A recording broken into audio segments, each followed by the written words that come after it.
It's time for the Writer's Block, our weekly look at all things sports. I'm Jenny Carlson here in the studios of the Oklahoman, joined by Cedric Golden in the studios of the Austin American-Statesman. Hello, friend.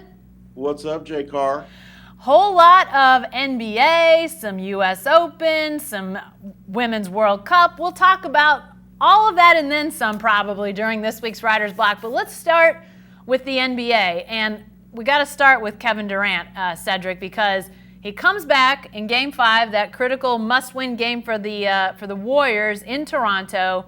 After that injury, a calf injury, was not said to be an Achilles, but then he tears his Achilles, and all about the finals has become all about Kevin Durant and this injury. What do you make of him coming back? Do you think he rushed it? Do you think he felt like he had to rush it? What do you get in his mind a little bit? You knew him from his Texas days. What do you think happened here?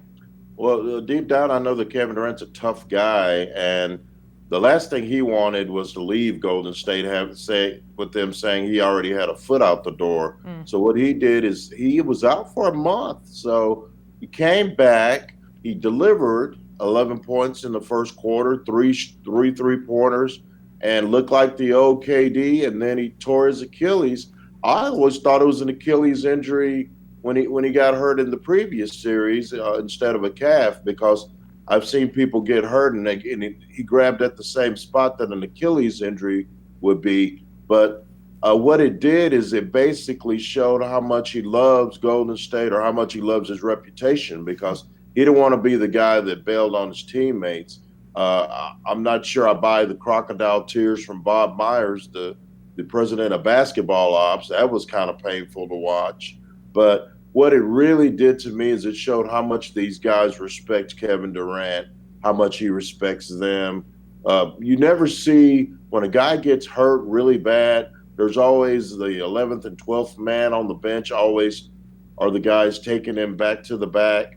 But you saw Andre Iguodala, an NBA Finals MVP, and Steph Curry, a league MVP, tending to their teammate. And to me, that spoke volumes. If anything, Jen, it may increase the chances of Kevin Durant returning to Golden State.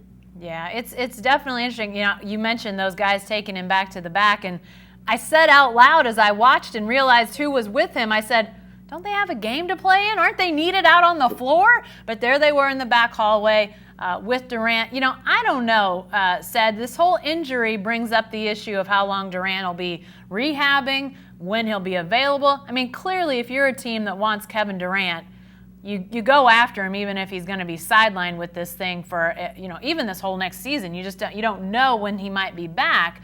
But it does bring up the question of how does this affect free agency? And we'll get to the Raptors fans' reaction here in just a second, but let's talk about free agency, because even as this finals is going on, Cedric, I mean, a chance for either the Warriors to have this 3-1 comeback for the ages without Durant, or Toronto to win a first championship for them, for Canada, for a non-U.S. NBA team. All of this is going on, and yet we're all talking about Anthony Davis and Kyrie Irving and who the Lakers are throwing out on the draft block potentially. Is that good for the NBA? I mean, it is what it is. We're talking about it. Is that a good thing that the finals may have been overshadowed a bit by all this free agency stuff? I think so. I think the whole fan base, all fan bases of especially the bad teams like the Lakers, and are buzzing over the prospects of getting back into the tournament. You're talking about Kyrie Irving and Anthony Davis, Kevin Durant, Kawhi Leonard. The greatest free agent class maybe of our lifetime is this summer, and the finals have been okay, but the playoffs overall were kind of blah anyway, Jen. So maybe one or two seventh games in all of the playoffs. So I think any good buzz about free agency, about the excitement that these other teams have in hopes of landing one of those big fish is beneficial to the league.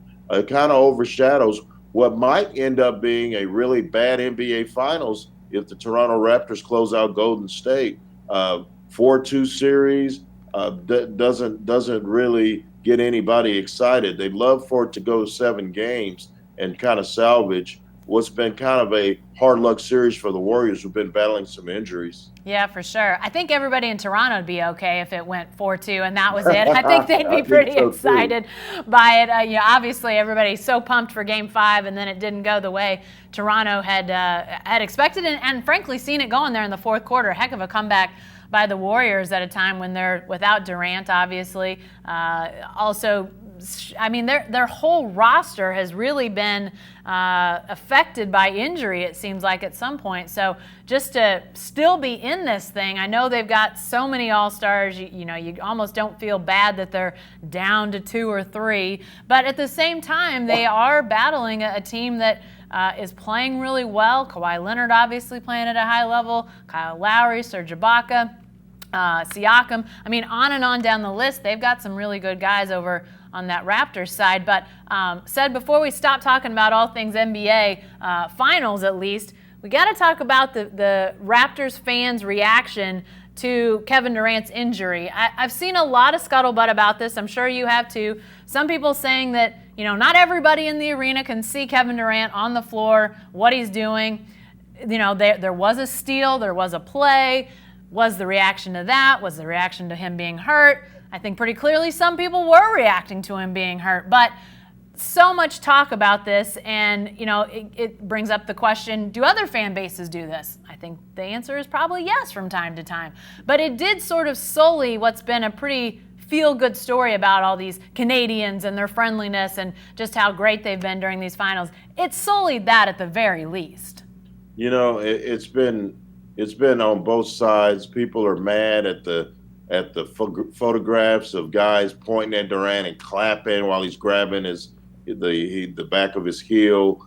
And Canada's known as a friendly country, and so. But here's the thing that everybody must know, Jennifer. Every fan base has bad, classless fans. They're all over the place.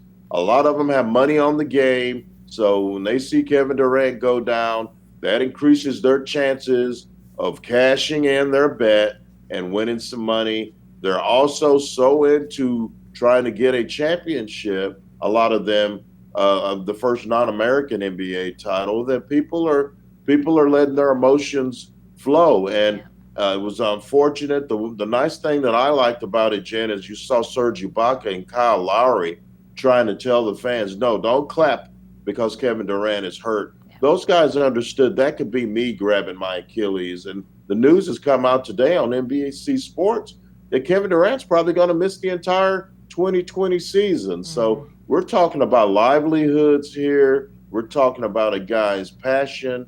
And I remember when I was real little, Jen, I was watching a football game and I was pulling against a team and the other team's player got hurt and I started clapping. My dad ripped me a new one.